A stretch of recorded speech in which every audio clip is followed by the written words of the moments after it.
Dear God, I'm ready for your help in removing from me the defects of character which I now realise are an obstacle to my recovery.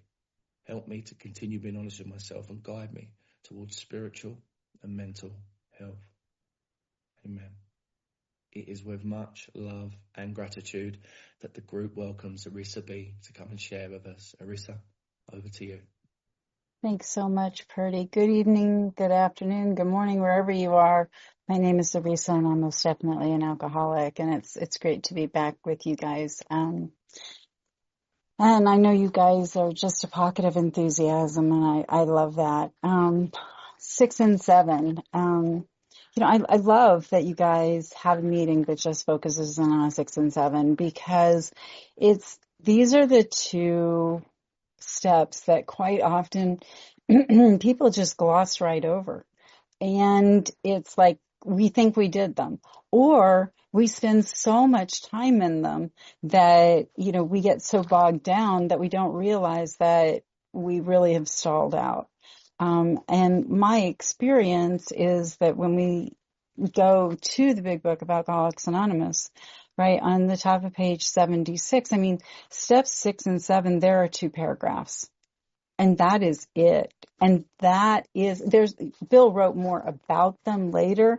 And if you want to do some deep work on 6 and 7, I can talk to you about 6 and 7 like crazy. But what I really have learned is that, the old timers, when I walked into the rooms, they were really clear about, I need power.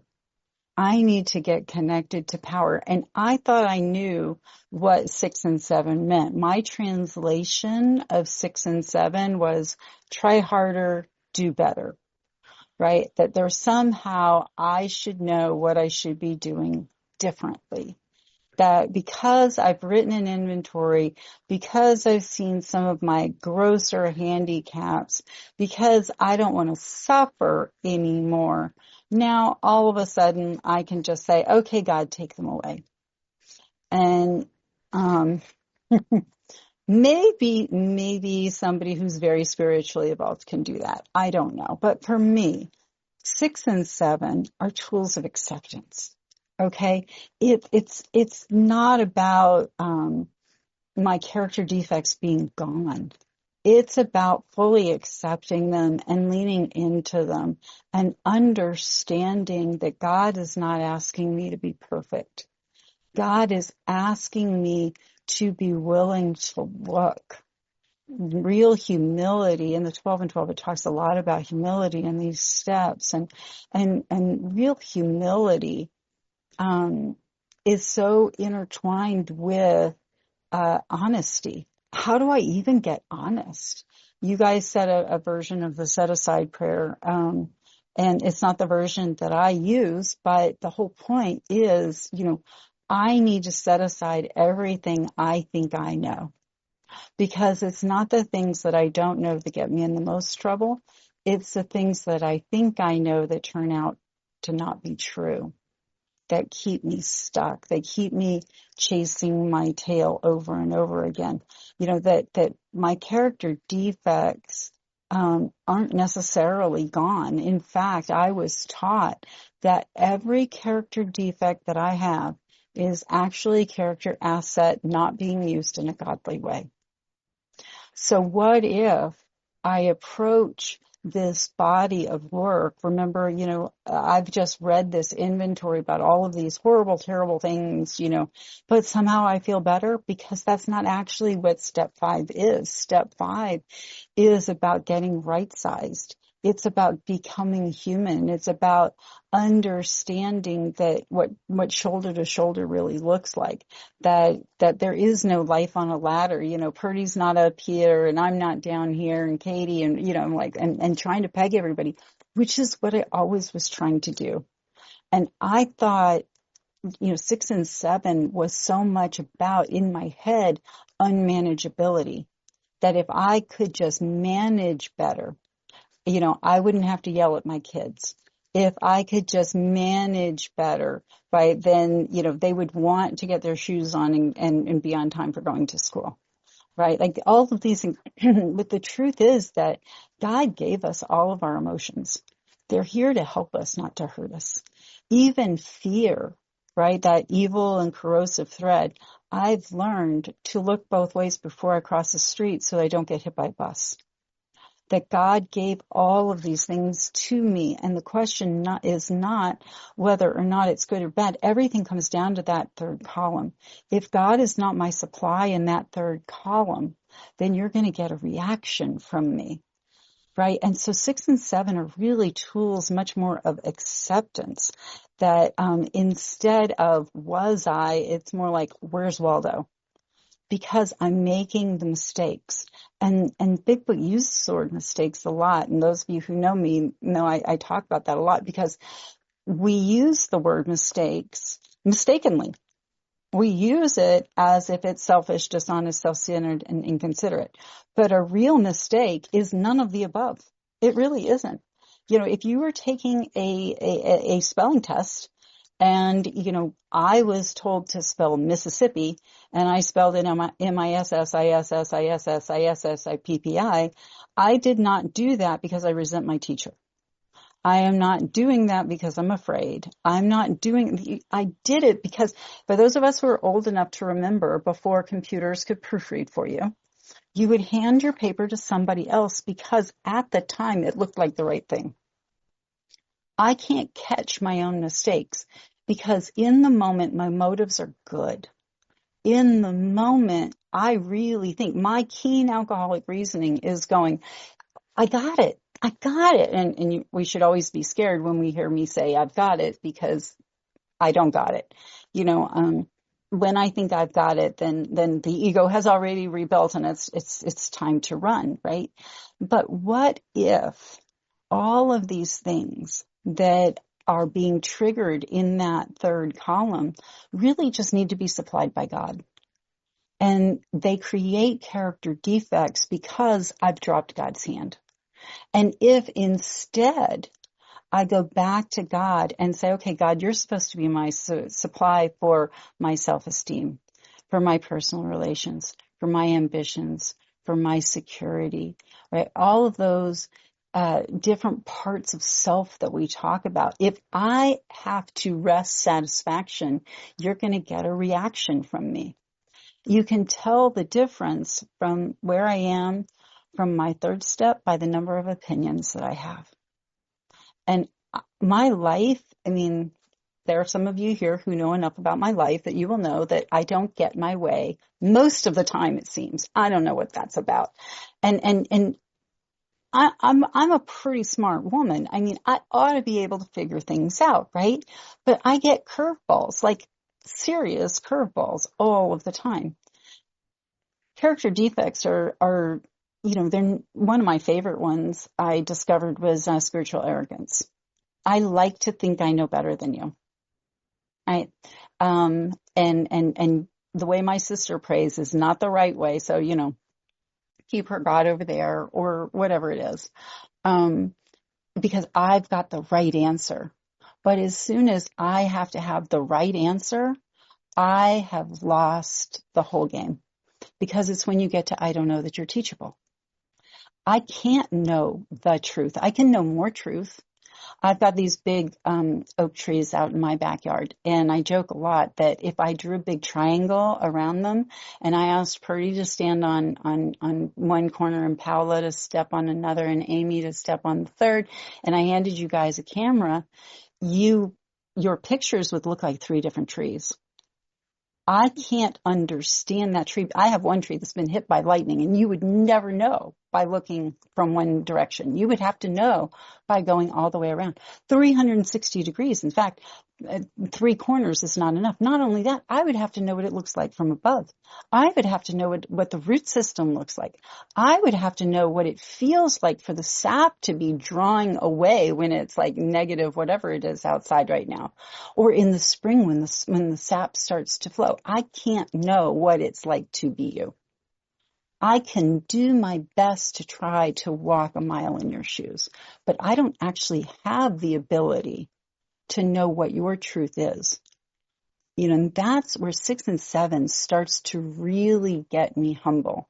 What if I walk through this day assuming that this really is Katie's 100%? This really is Terry's 100%. This really is my father's 100%. That he did love me and he did these things. That the two are not necessarily incongruous. I think if you loved me, you would know how I would want to be treated.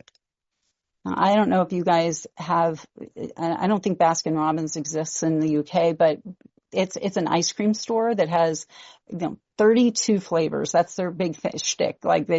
So anybody can go in and find a flavor that they like.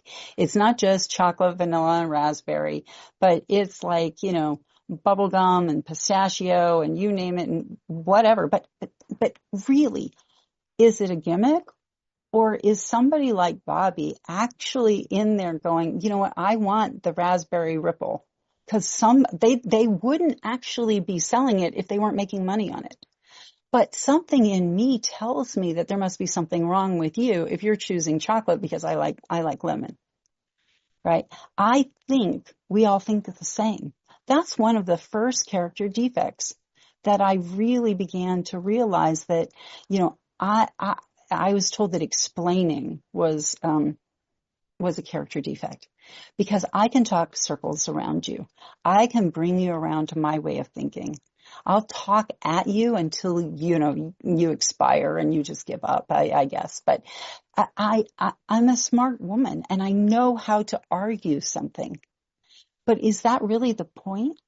Or is it actually what we learn in the rooms is that it's okay to disagree?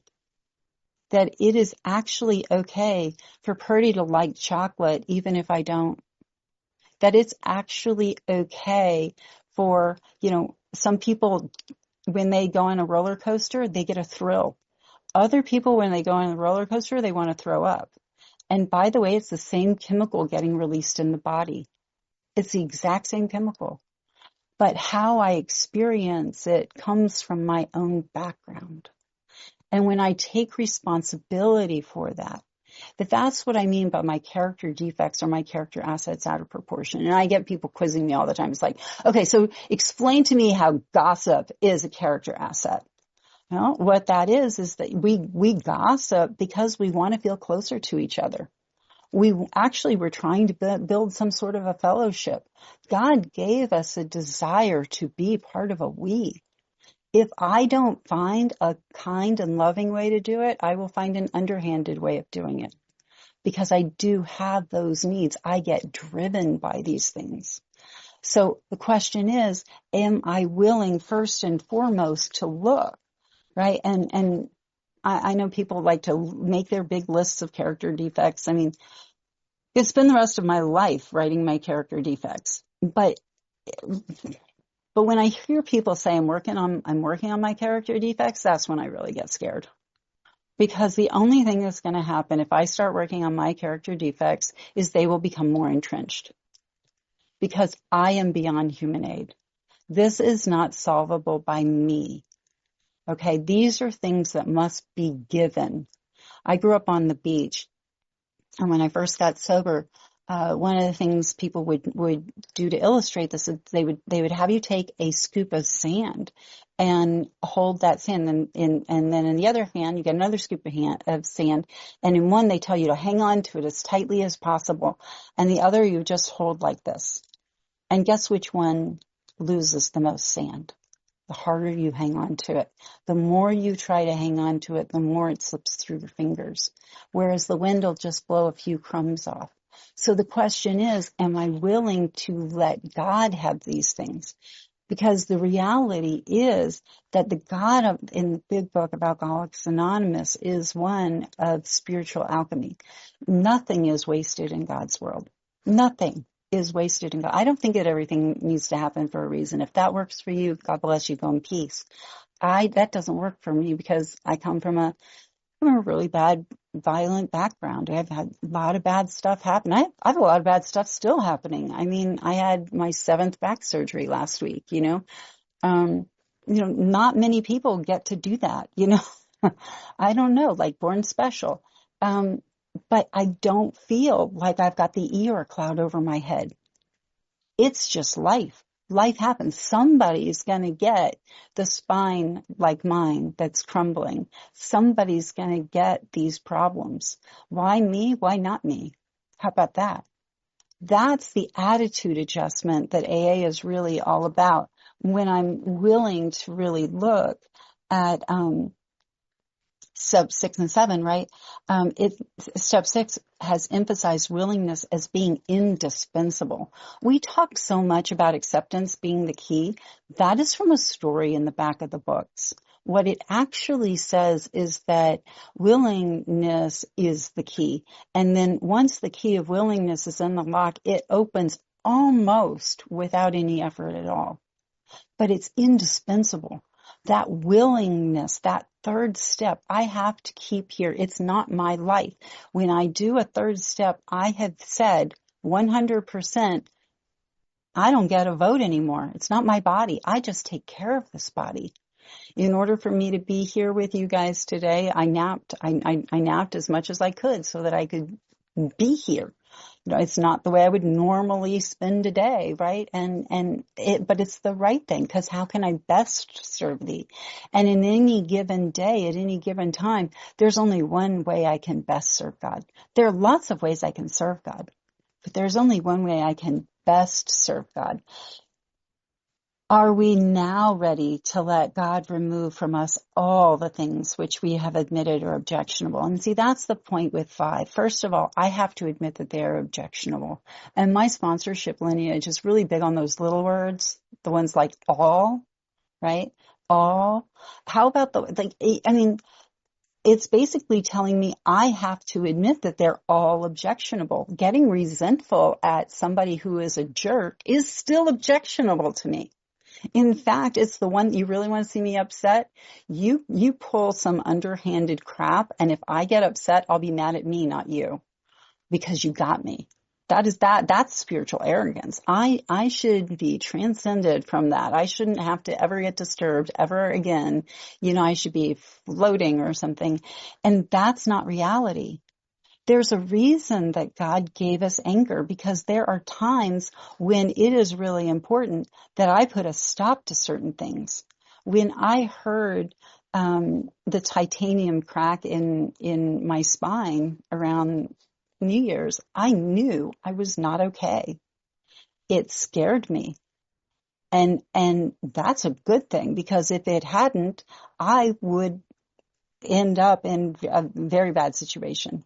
Right? So am I willing to even admit that they are objectionable? How do I even know that they are? Whenever I am disturbed, the problem is within me. Whenever I am disturbed, I am still waiting for the day when Mary says it's David's fault. She has yet to say that. You never know. Could happen one day, but I don't see it happening, right? Instead, what I hear from my sponsor is, and what are they right about? Am I willing to look for what you're doing right? Am I willing to catch you being good? Because this inventory is about me. Am I now in this moment? See, if I've done a really good 5th step, then I have admitted that these things are objectionable. I do want God to take them all away. Can he now take them all? Everyone. Everyone. I mean, what an order, right? I got sober young, and getting sober sounded boring. Like I was going to be like, well, what's there going to be? What fun is there going to be now, right? Like you got to go get all your tattoos taken off, I guess, right? You don't get to do any of that, time to put away the leather pants and start being super straight laced. I don't know, the boring glum lot, but that's not what this is. We aren't a glum lot. I have to insist on enjoying my life. And that is a big part of what 6 and 7 is. I thought I couldn't be happy if things weren't okay. If things weren't in alignment, if my body isn't working, if whatever those things like. Now, God is taking away my difficulties, and that does not mean healing my body. It doesn't. Doesn't mean I'm not going to have back surgery number 8. It doesn't mean that all of a sudden it's going to be fine. The hardest thing I ever did was give God my kids. If we still cling to something, we will not let go. We ask God to help us be willing. That doesn't mean I have no responsibility. It means I find that balance between being a responsible mother, because, one of the roles that God has given to me is mother. And what does a good mother do? And how am I supposed to be? Am I willing to do that? Right? And again, that is indispensable, not what I think my parents should have done. Right? It's not about taking somebody else's inventory. It's so that when I go to sleep at night, I know that my kids got the best mother they could have, that my husband got the best wife that he could have, that the people that I sponsor, that I've given them the best that I can give them. That I really believe my biggest job as a sponsor is to be a cheerleader, to catch you being good, to see what you're doing right. It's not my job to take your inventory. That's your job. I'll let you have it. Thanks. I got my own to do. Right. And I may have some opinions because it's really easy for me to see Purdy, because there's nothing between me and Purdy but air. But between me and me, there's all this other stuff. There's resentment, there's fear, there's, pride and self-esteem. And when I say all of them, everyone, I mean, that's such a Bill thing. All, because just in case you don't know the definition, it means everyone. Like holding nothing back is another way that they put it at one time, right? And if you really want to see step 6 happen, if you really want to if you're ready to let go of your character defects and you're ready to say that 7th step prayer, the prayer, again, 6 and 7, 2 paragraphs. You want to get rid of your character defects, go down to 8 and 9. That's what I was taught. You want to work on your character defects. If you want to stop gossiping, go face to face to Purdy and tell him what you just said, about him, and admit you were wrong and clean it up. Be on the hook for once in your life. Like, that's what I learned. My first starter sponsor was a real liar. And, I think we all are, but she was like, that was her thing when she was getting sober, and she only had a couple months sober, but she couldn't not lie. And she would just be having a regular conversation. And then she would stop dead in her tracks and she would say, so I just lied to you. What I should have said is blah, blah, blah, blah, blah. Right? And it would be stupid stuff like, yeah, I wanted Domino's last night, or something as stupid. We lie about the dumbest stuff. Right? Only with a group like us do we need to say rigorous honesty, because we don't understand that honesty is rigorous, complete honesty. It's not cash register honesty. Also, it's supposed to be complete, right? And so I really get to experience this miracle of 6 and 7 when I'm in the action of 8 and 9. Because 6 and 7 is really just looking back and saying, did I do a thorough 5th step? Do I really get how objectionable all these things are? Or do I really still want to blame Paula? Do I really want to think that if Terry did it differently, that I would be okay? If Katie hadn't done X, Y, or Z, then I wouldn't have needed to whatever it is. Because my family installed a whole lot of buttons, and they're crazy people. They really are. And, they'll come and they're not going to stop pushing my buttons. But the deal is, it's my remote control today.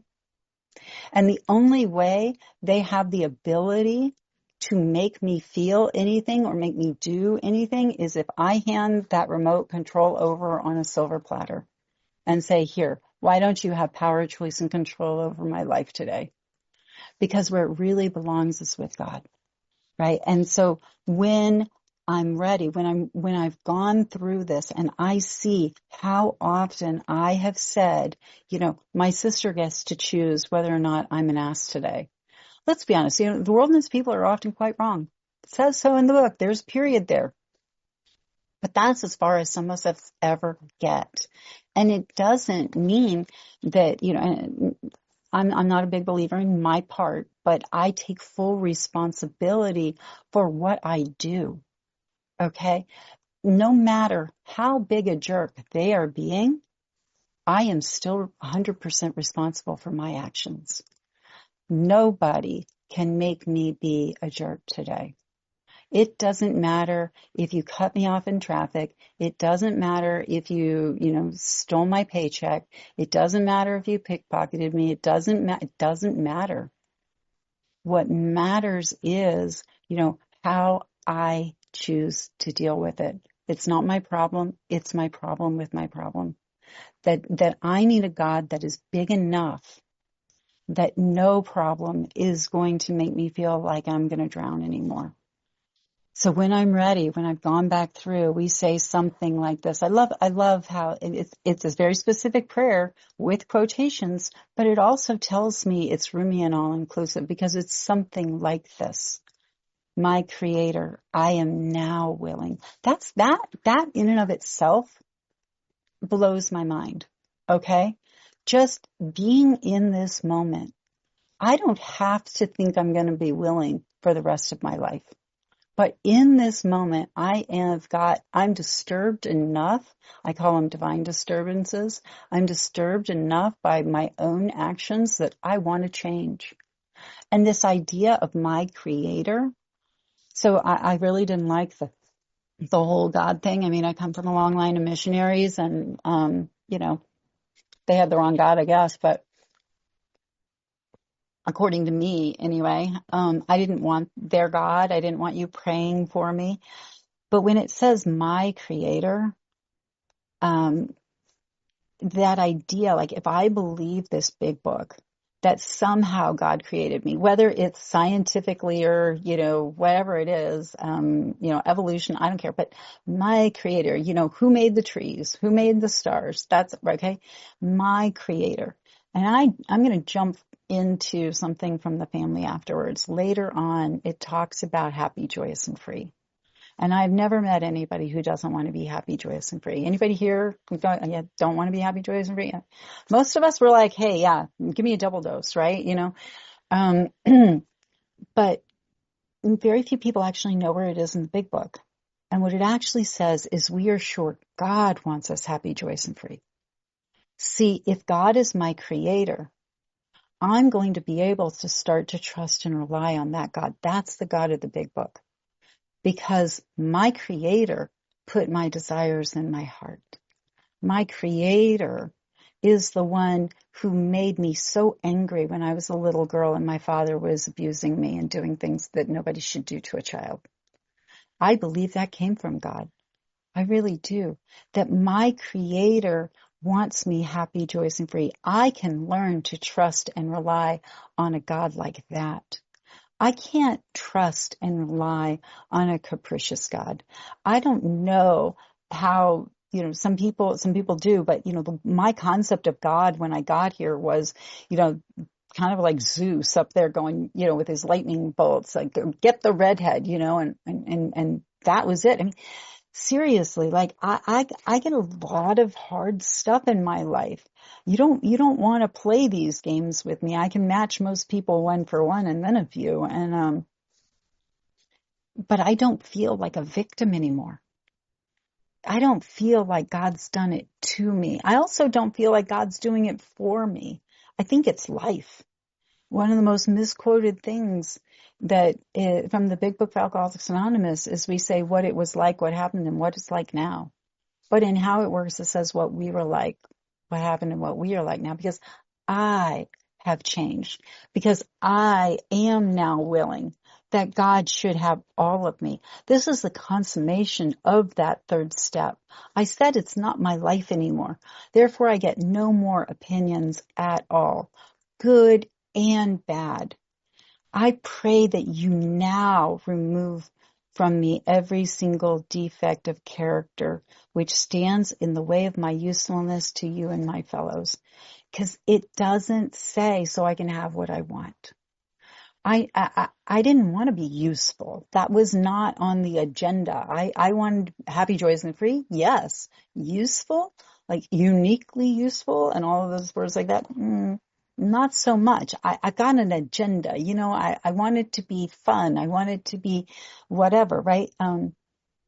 God's will, it doesn't say that God's going to remove all of my defects and keep me, perfect all the time.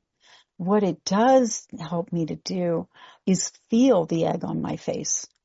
I don't like going to bed with a pillow that's full of guilt, shame, or remorse, right? I love the analogy of an oyster making pearls. I call them divine discontent. There's a lot in life that shouldn't be the way that it is. That's true. The world and its people are often quite wrong. And oysters are, when they make pearls, it's because they've got a little grain of sand inside of them. And the way the organism was made by its creator is it spits on that piece of foreign material like sand or whatever it is. It spits on it. Don't you just love that? It spits on it. And it spits on it and spits on it, and it calcifies. And that calcification encases this thing so that it turns into this beautiful pearl that cannot do any harm. It's just a beautiful little thing that it can live in peace and harmony with. And that's what my character defects have become for me today. That I've learned to lean into them. I don't need to pretend that I don't have problems. I don't need you to think that, I'm standing up on some pedestal and I never fall down. Please, that's, I don't want to be on a pedestal. I mean, I've already got a broken back. I don't need to fall off anymore. Thanks anyway, right? But the reality is I want to be shoulder to shoulder with you, because when I'm shoulder to shoulder with you, I see me through your eyes. I see you through God's eyes. I want to see through those eyes of love and tolerance. I want to catch you being good. I want to see what you're right about. And if I'm trying to see what you're right about, it's a little more likely that water's going to seek its own level and I'm going to also get raised up, right? That God now removes from me every single defect of character which stands in the way of my usefulness to you and my fellows. What I'm really praying for here is for strength. It's for strength. It's for self-will, guys.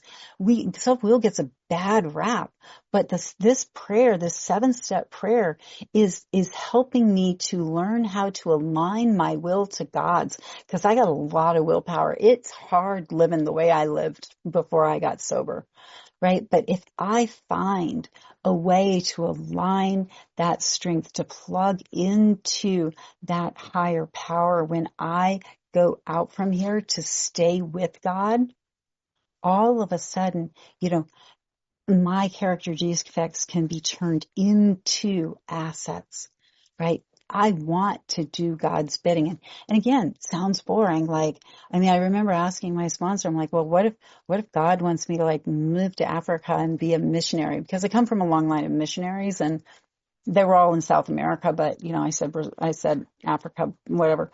But, and a couple of you guys know this story. A number of years ago, one of my aunts who is a missionary and her husband, right? They came to visit and she was asking me about this 12-step thing is that I'm doing all of the time. And she just stayed for a couple of hours. And when she was leaving, she said, I'm so glad somebody else went into the family business. Because that's what we are. We're carrying this wonderful message out there, this message of love and tolerance, this way of life that God is bigger than all of my problems. And I don't have to have the same God she has. I do have to find a way to find peace with, and frankly, I think God's big enough that if you get his name wrong, he's not going to get too upset. He probably knows how to write inventory, Um, so whatever your God is, and I am that girl that wanted to start with a doorknob God. I am the one that when you said, get a God, any God, I was feisty. And so I said, okay, fine. How about the doorknob? And they said, darling, look, if you want to turn your will and your life over to the care of that doorknob, at least it's out of the hands of an idiot. Right? And I laughed. I laughed. I found that my God really had a lot to do with laughter, that joy was part of this. I know a lot of people that, meditation, the way the big book does it is, different than what a lot of us do. And there's a meditation I learned many, many years before I even got sober. And it was like, breathe in love and exhale fear. Anybody know that one? Breathe in love and exhale fear. Yeah, I hate that one. Doesn't work for me at all.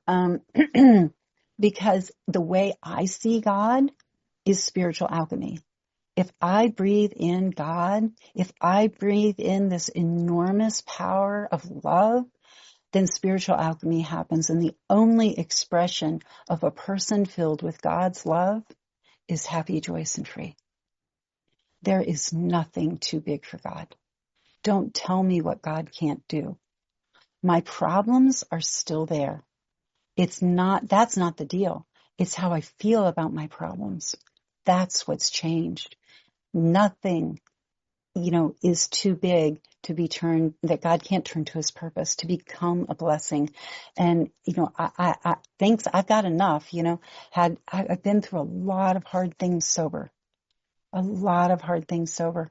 And, I really had not planned. Two back surgeries were all I was planning to have. I was all done, and in the last 2 years, there have been 5 more, right? And that wasn't my plan. And I was speaking at a meeting a couple of weeks ago, and I heard myself say, I get to have a 7th back surgery this week. And that is how I feel. I get to have doctors that don't give up on me. I get to show up for life. I don't need to be healthy to be happy. I am not my body. I am not what you think I am. You guys don't get to define me anymore. My family doesn't get to define me anymore. I get to decide whether or not I'm going to fill this heart up with love. Am I going to breathe in enough God? Am I going to look for God's fingerprints on my life? Am I going to choose to see where God is working? Am I going to catch them being good? What is Purdy right about today? What's Debbie right about? What's Terry right about? What's Paola right about? What's Amy right about? Am I going to come from that perspective because I'm a temper tantrum girl? Because if I don't want to have a good day, I'm not gonna.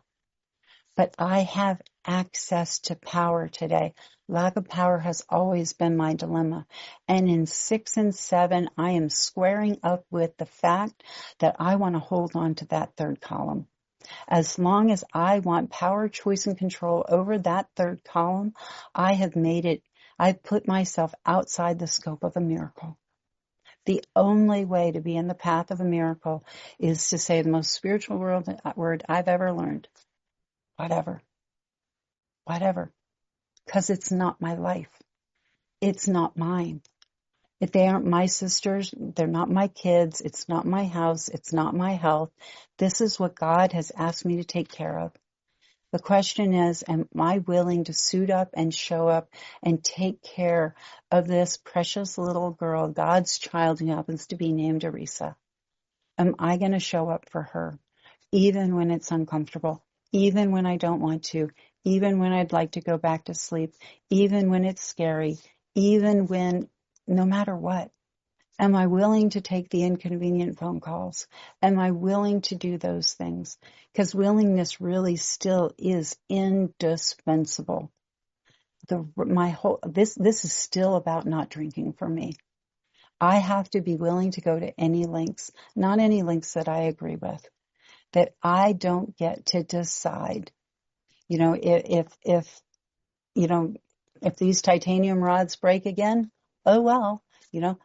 I can't stop this from happening. I've got a weird disease that, makes it possible for me to break titanium without thinking. I mean, you can't make that up.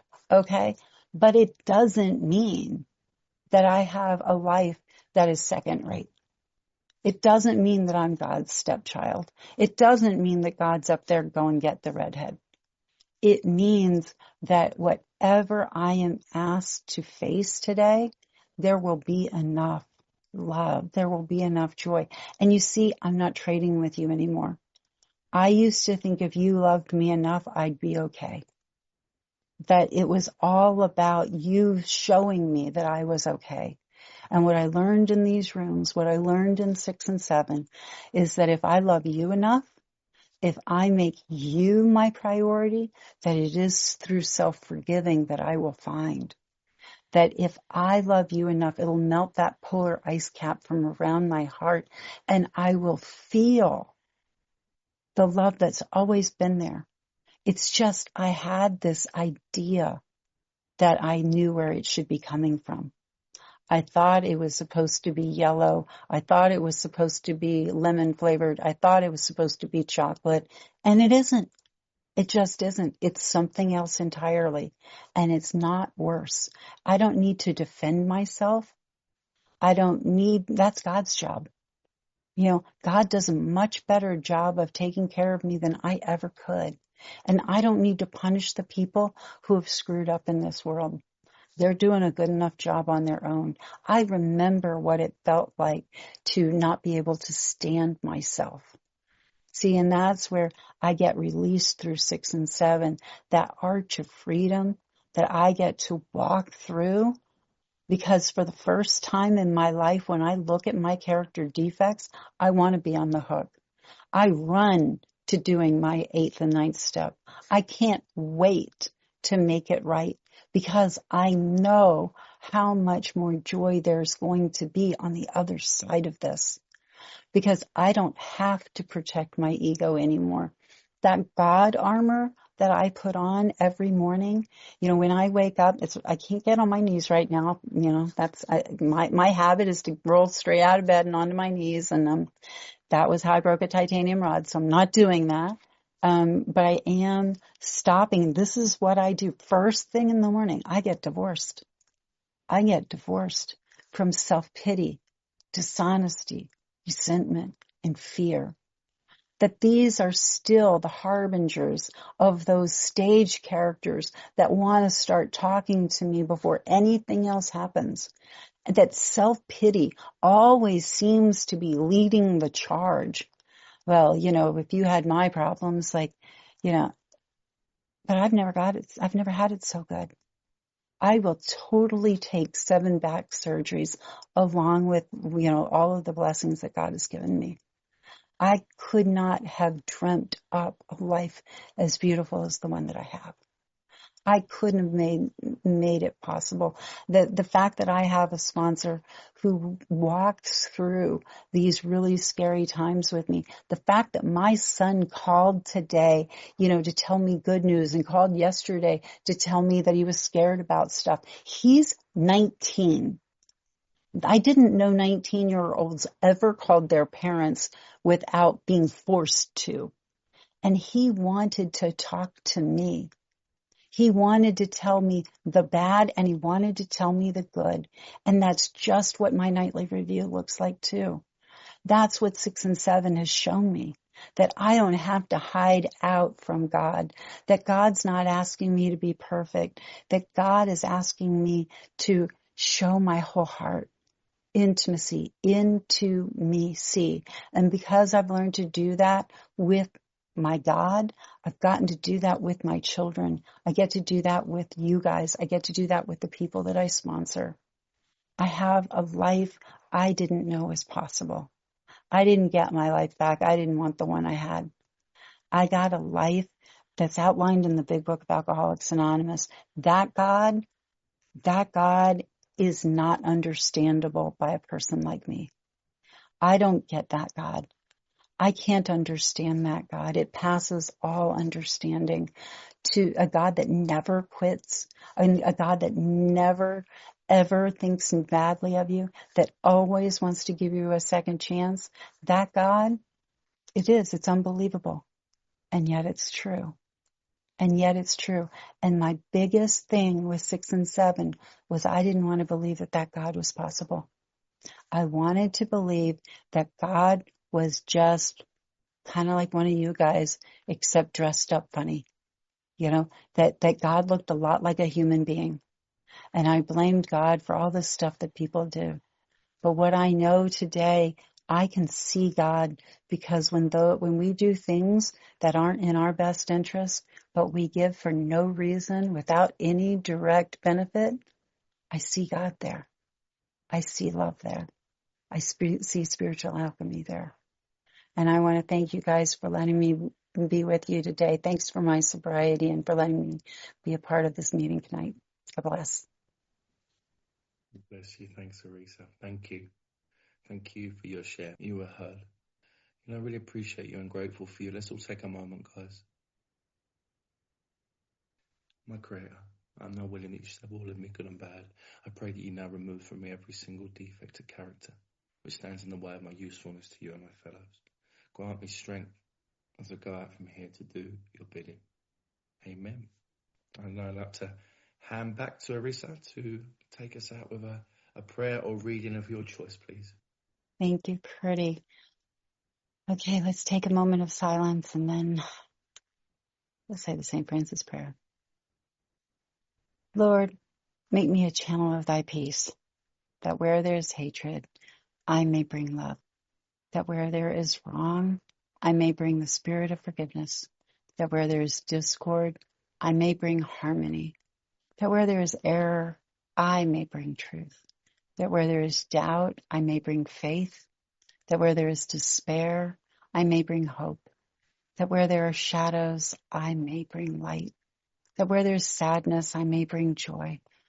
Lord, grant that I may seek rather to comfort than to be comforted, to understand than to be understood, to love than to be loved.